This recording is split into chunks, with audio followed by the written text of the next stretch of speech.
Muy buenas noches para todos. Mi nombre es Dora Marina Monroy Salazar. Hoy desde Encuentros Virtuales Creativos, en el primer evento del Encuentro Virtual del Libro Colombia 2022. Me acompaña Reina Rodríguez.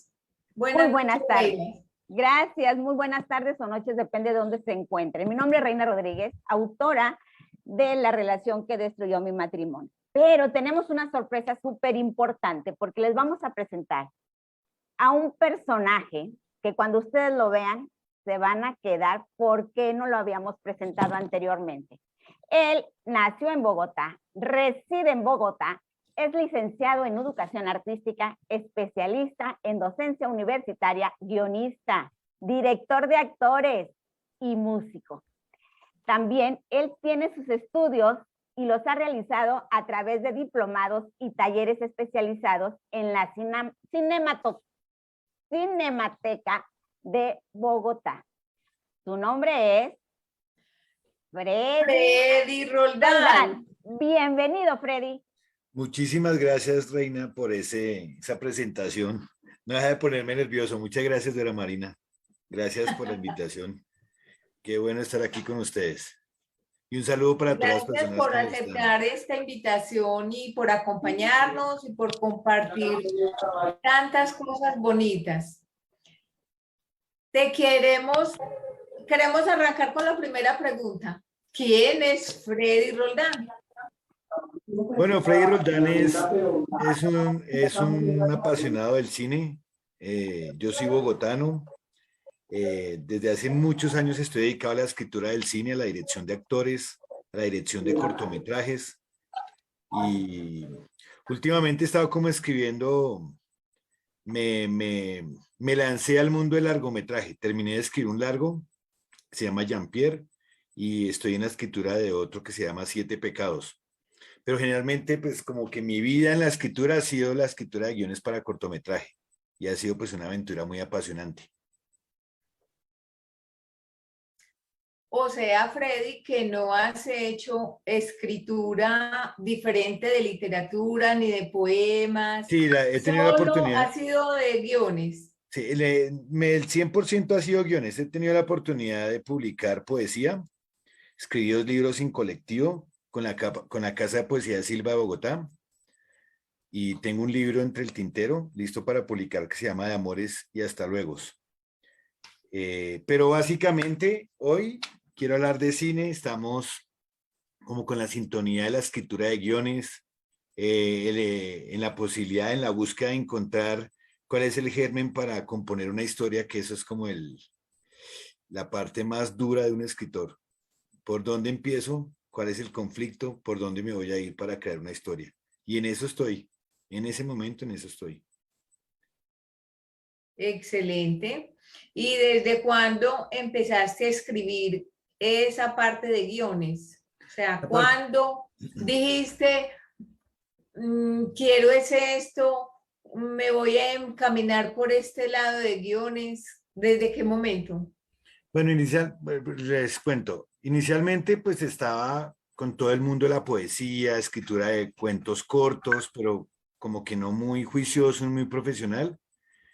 Cuando llegó el bicho del cine, pues comencé con la dirección de actores y la dirección de cortometrajes. Empezaba como dirigiendo las historias de otros guionistas, pero yo sentía que me quedaba corto. Sentía que tenía necesidad de ir más allá. ¿Y por qué no crear mis propias historias para dirigirlas yo mismo?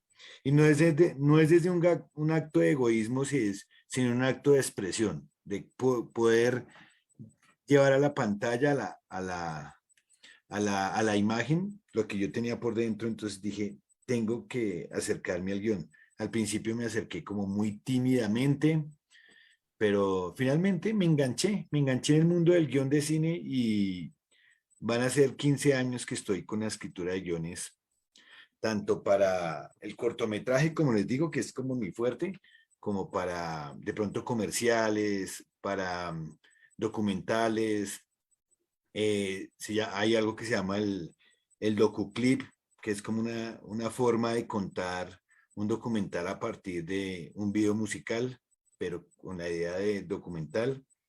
Entonces, en esa labor llevo como 15 años, escribiendo, buscando la historia, mirando, escuchando mucho a las personas, porque yo creo que ahí es donde están las historias. Las historias las encuentra uno de pronto en el transporte urbano, subido en el bus y escuchando al de al lado contando su historia, caminando en la tienda, en un recuerdo, en el olor de una flor. Bueno, en cualquier parte encuentro las historias, en cualquier universo están las historias. Freddy, sabemos y entendemos mucho de que lo traes ya, ahora sí que sobre tu marcha, pero nos gustaría mucho saber a qué edad inician estas inquietudes cinematográficas. Desde muy joven, desde muy joven. Mi vida ha estado como muy cerca al arte. Desde que yo era muy joven comencé como con el mundo de la música y sin querer terminaba en mis grupos musicales, yo era el que terminaba haciendo las letras de las canciones. Incluso antes, cuando estaba en bachillerato, muy en la adolescencia, yo era el joven del salón, del aula, que era el que escribía el poema a la niña que más me gustaba, que mi amigo me compraba una leyenda, lo que yo pretendía que era un poema, mis compañeros me compraban esas frases para que le regalaran a sus chicas, a sus novias. Resultaba escribiendo frases para la mamá, que para el papá. Entonces yo creo que desde muy joven estaba como esa vena. Pero ya muy seriamente, ya profesionalmente, yo creo que como alrededor de, llegando casi a los 30 años de edad, como que dije, voy a dedicarme a la escritura de guión, porque la vida era como dedicada a la música, dedicado a la poesía, esas cosas, pero ya esta segunda etapa fue como muy serio, ya decir, voy a ponerme a estudiar cine como tal. Entre esas era la dirección de actores, la dirección general, y encontré en el guión pues una posibilidad grande para expresarme. Y eso ya hace más de 20 años. Ay, pero excelente. O sea que sí hay como un inicio de unos escritos diferentes, que fue la poesía, que fueron esos versitos, y que ya luego con el tiempo te fuiste encaminando ya por otra cosa que era más seria, que era más profunda y que era mucho más grande.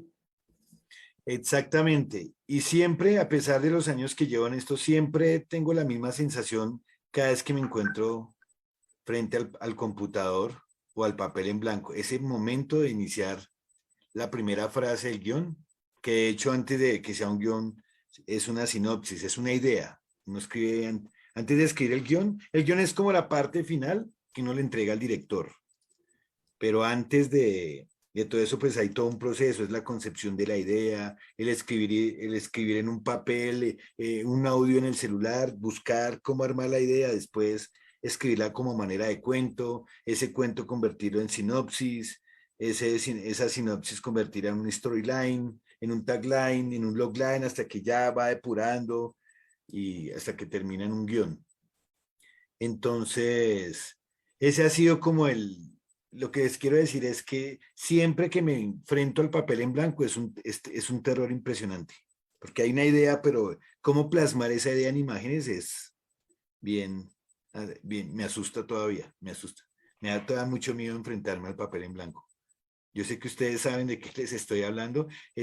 Sí, justo es ese instante en que está el papel en blanco, es, es vital para el escritor. Si no está ese miedo, yo creo que le faltaría mucho a ese escritor. Yo creo que no, el estar enfrente al papel en blanco y sentir miedo es bueno para el escritor. Nos da esa posibilidad de trascender, de expresarnos a partir del papel, de la tinta, del computador. Y creemos que lo entendemos porque cuando se pierde esa chispa de sensación y de adrenalina, como que ya no le estamos metiendo empuje a todo esto. Tú acabas de decir que siempre que te enfrentas a una hoja, pues es un gran reto. Yo creo que entre retos hay retos. ¿Cuál es con el que más te has topado? Pero pues definitivamente sabemos que lo has brincado. Retos, hablando desde el punto de vista cinematográfico a la hora de escribir. ¿Sí?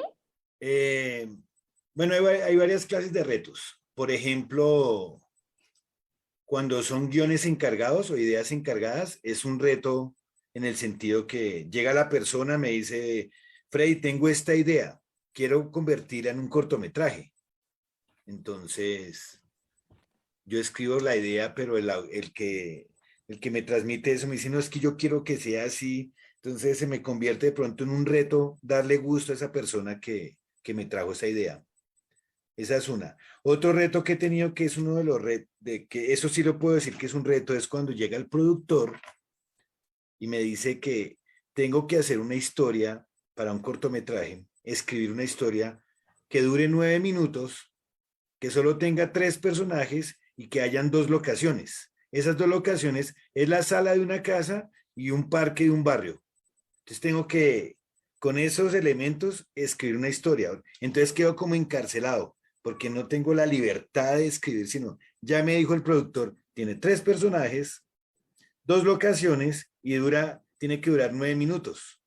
Entonces en 9 páginas tengo que condensar la idea del productor. Entonces creo que eso así sí ha sido un verdadero reto. Y más, súmenle si eso tiene como contraprestación el tiempo, que le dicen, eso tiene que estar en un mes o en 8 días o en 15 días, entonces más reto se vuelve, más trasnochadera y conjugarla con los otros trabajos que uno tiene en el día a día, pues definitivamente se vuelve un reto.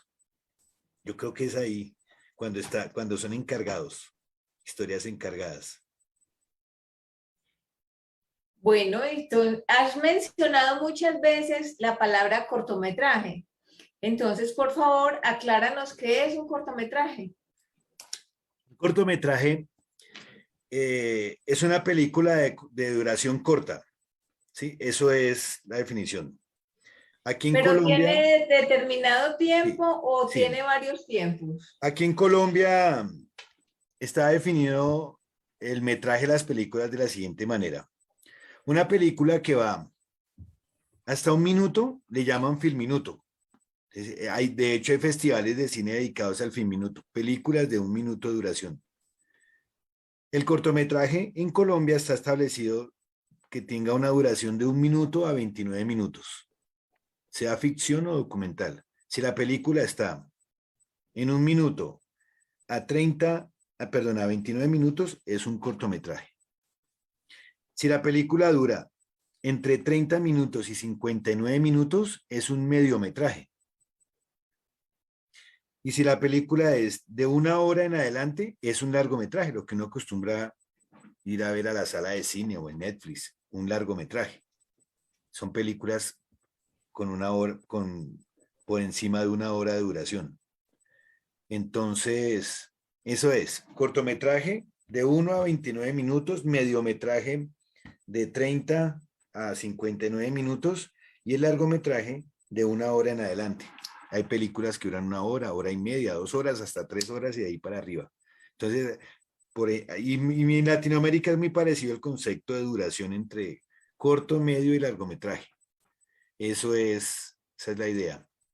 Son medidas Entonces, de tiempo, perdón, muy diferentes y yo creo, la gente puede decir o podemos decir, y hablar de 9 minutos, de 2 locaciones es lo más fácil que puede haber, pero yo creo que tiene un riesgo de ser tan complejo. Ahora, a ti, Freddy, ¿qué te es más fácil hacer? ¿Una versión larga, un largometraje o una versión corta? cada uno tiene su propia complejidad. ¿En qué sentido?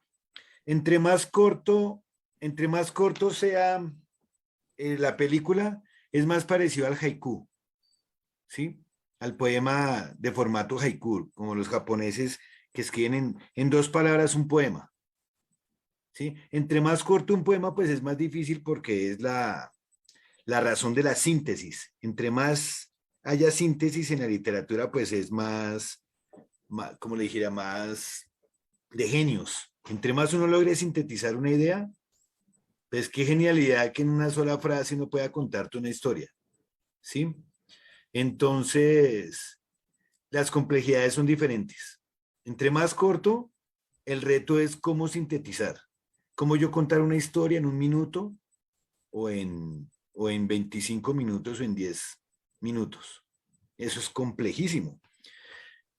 O ahora, si voy a escribir una historia de largometraje, una historia de 2 horas, pues yo podría decir que es más relajado, entre comillas, diciéndolo vulgarmente, porque va a tener 2 horas para desarrollar, para plasmarme en imágenes, pero no, tengo que tener cuidado que tengo que en 2 horas hacer que el público no entre en tedio, no se aburra, porque en 2 horas tengo que estar tan concentrado en la evolución dramática del personaje, en el desarrollo del personaje, en el desarrollo de la historia, que tengo que lograr que el público quede conectado con mi historia.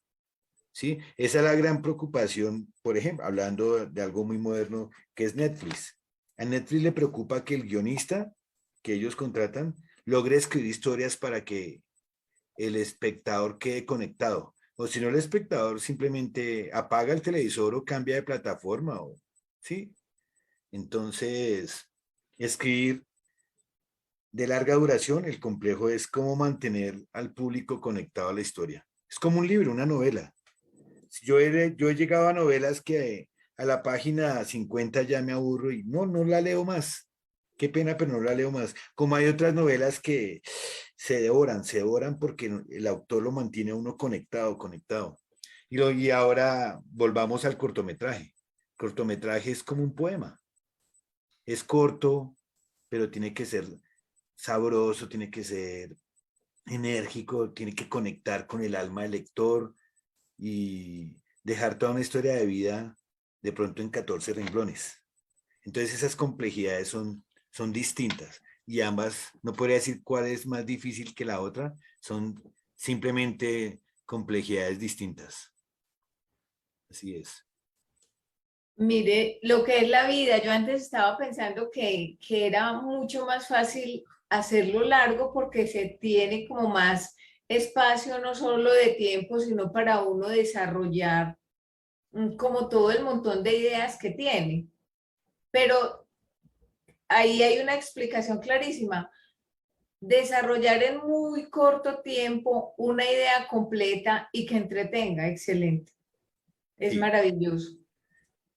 exactamente. Yo admiro mucho a los que hacen, ahorita muy de moda el mundo del TikTok, que son videos, unos les llaman videos ridículos, otros sin contenido conceptual, pero más allá de esa crítica de lo conceptual, eh, lograr que uno como espectador del celular, esos pequeños videos de 10, 15 segundos lo logren conectar a uno, hay una capacidad de síntesis increíble ahí sin necesidad de que esos que hacen los videos sepan de guión o sepan de arcos dramáticos o de targets o esas cosas, sino que la tienen tan clara que de verdad uno a veces en 10, 15 minutos, 10, 15 segundos queda conectado con esa pequeña historia TikTok. Entonces, a veces es bueno, yo le digo a mis estudiantes, acérquense al mundo del TikTok no para vagabundear, entre comillas, sino para aprender a escribir historias, porque contar una historia en 10 segundos y que uno quede conectado, eso es genial, genial. Ahora, y nos vamos al otro extremo, entrar a Netflix o HBO o a otra plataforma de esas y lograr uno conectarse con una serie que es de 40 capítulos, 40 horas, y que, como le llaman ahora, maratonearse esa serie, que uno acaba el capítulo, quiere ver la siguiente, y como que en una semana se ve las 40 horas de la serie. Eso es una genialidad del escritor empezando por ahí. Obviamente interviene el director, los actores, todo el marketing, pero que se vuelva uno adictivo a esa serie, eso es maravilloso. Entonces, vuelvo al principio, lo corto tiene su complejidad y lo largo también tiene su complejidad. Y ambas son maravillosas, maravillosas. En todo Sí. este campo, que es muy amplio, ¿hay alguna especialidad o algún género que digas tú, me es más fácil? Digo, no son cosas fáciles, pero en esa gama extensa, que digas tú, bueno, me encanta hacer este tipo de de ideas, de plasmarlas, porque es lo que me agrada. Me encantan mejor las historias o las cuestiones de ficción, de terror. ¿Qué es lo que más se te adapta? Lo A que mí te lo que gusta, más yo me creo que es gusta, diversidad. a mí lo que más me gusta en el mundo del guión es el drama, es escribir drama, es hablar de las historias del ser humano. Y entre más cercana sea la historia, mejor. Si yo siempre le he dicho a mis estudiantes que es más fácil crear una historia que hable de mi mamá, de mi hermano, de mi esposa, de mi amante, lo que sea, ¿sí? Y no hablar de una historia de los indios o de los indígenas, no sé dónde, del Perú, cuando nunca he ido al Perú y no conozco esa comunidad indígena. Sí, tengo que hablar de mi entorno. Y hablar del entorno es hablar de los dramas del ser humano. Por eso me gusta los dramas, el drama como tal. Y si hay componentes de acción o componentes de terror, pues ya es otra cosa que ayudan a alimentar la historia. Pero en general, me encanta es el drama, el género de drama en el cine. Pero es que eso es todo un reto, Sí, definitivamente, porque es esas ideas que se tienen, acercarlas a la realidad y llevarlas exactamente en ese corto tiempo o en el tiempo que sea, así sea largo, porque también tienen que preocuparse por entretener, por atraer. Eso es toda una odisea. Yo diría para mí que tanto el corto como el largo tiene muchísimo, muchísimo de genialidad. exactamente. Yo hablo mucho del drama, recuerdo mucho al guionista Guillermo Arriaga, mexicano él, lo admiro. Él es el que escribió la trilogía de Amores Perros, 21 gramos, Babel, que dirigió el director Alejandro Iñárritu. Guillermo Arriaga decía que entre más tengamos la posibilidad de hablar de lo cercano, de una forma podríamos decir que más éxito tendríamos porque el ser humano está ávido de esas historias. Y entre más cercano a nuestra realidad, mejor. ¿A qué me refiero?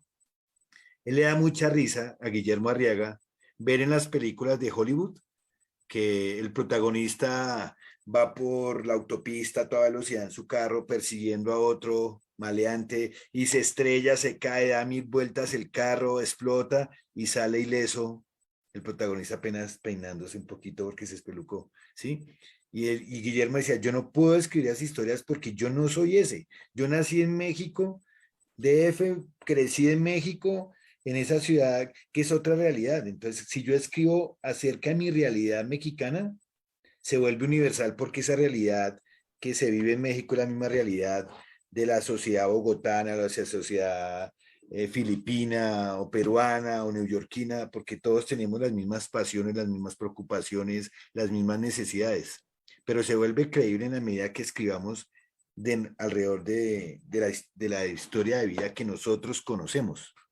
Eso es como que le he aprendido a este gran maestro Guillermo Arriaga, que escribir desde nuestro contexto. Y seguramente encontraremos lectores y televidentes y espectadores. Eso es. Que de igual forma las situaciones de drama también, a pesar que son vidas cotidianas, son situaciones sacados de la realidad, también yo creo que a veces es difícil poder meter o invitar al que lo está viendo, entrarse al personaje y cuando ahora sí que el televidente se adentra, esto se logra y es ahí donde realmente se le llama el éxito a la cinematografía. Sí, completamente de acuerdo. Obviamente en el mundo de la cinematografía hay una brecha grande entre la literatura y el cine. Quiero decir, yo escribo un guión donde el guión es una etapa de la realización del producto audiovisual. Generalmente uno no escribe guiones para el público en general. Los guiones en realidad los leen son los directores y el equipo que va a hacer la película. Un guión lo lees un actor, un director de fotografía, un director de arte, pero uno no publica guiones para que la gente vaya a la librería a Lerner a comprar los guiones del escritor.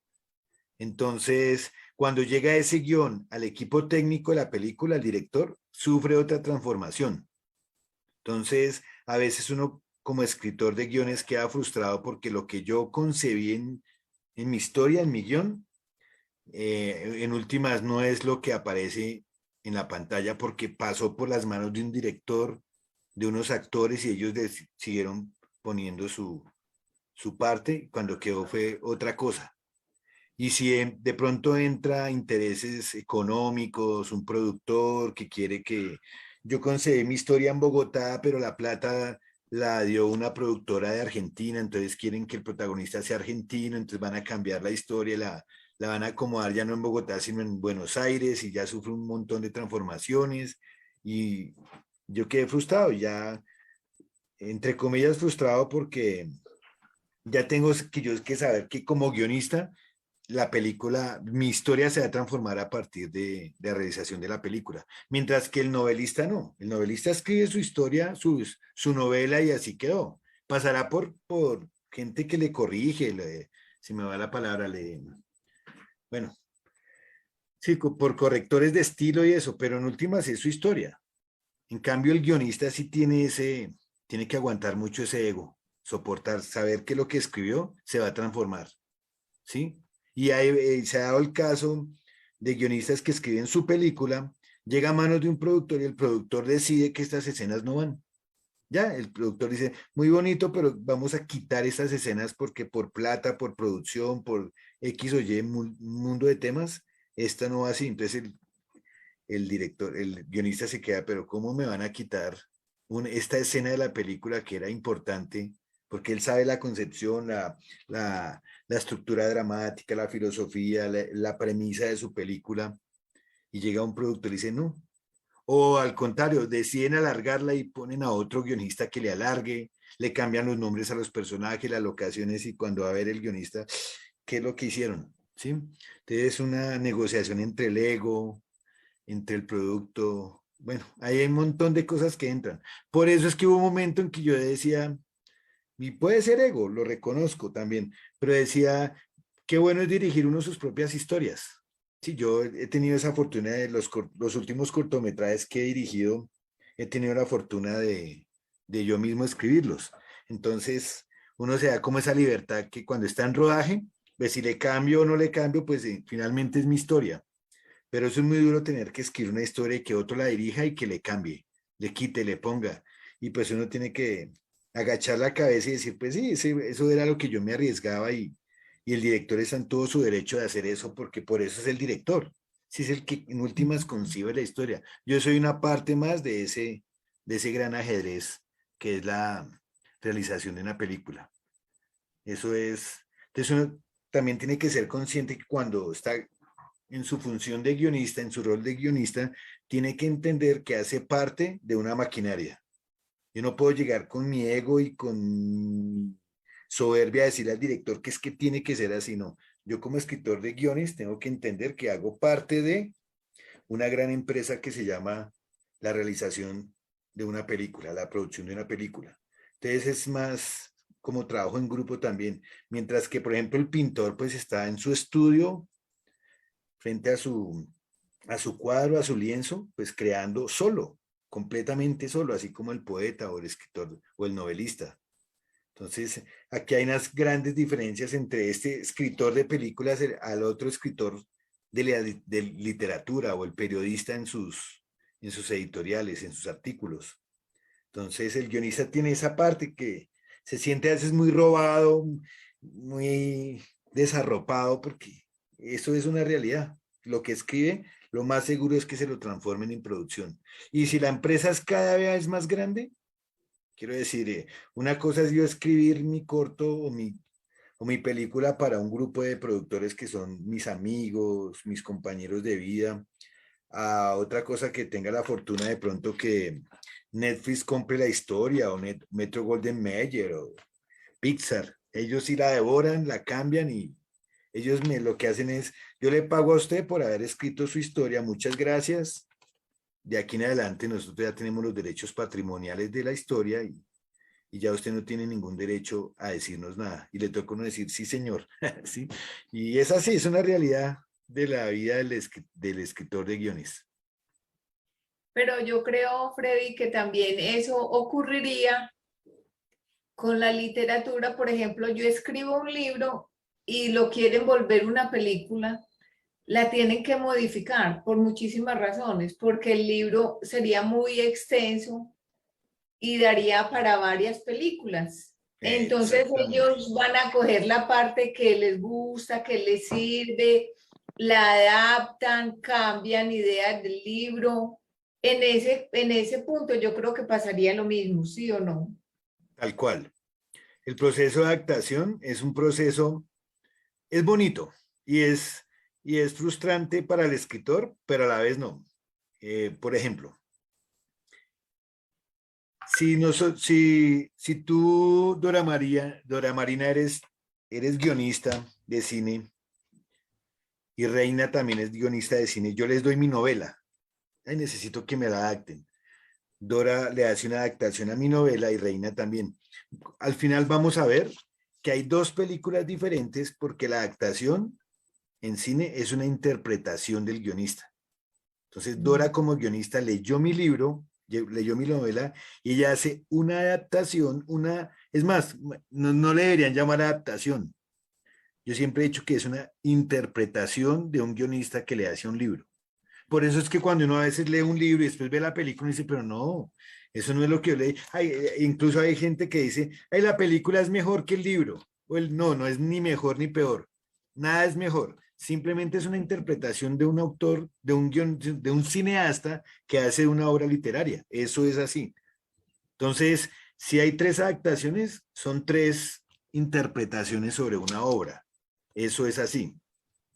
Y el proceso, y hay escritores que han tenido la fortuna de que se asocian con el guionista y entre los dos hacen el guión, o sea que el escritor está inmiscuido en la creación del guión. Entonces eso también es una ventaja. Sí, ahí, eso es. Aquí hay una película, hay un escritor colombiano, Abad, que escribió, se me fue el nombre de la novela, ya le iba a decir, El olvido que seremos, de Abad. Sí.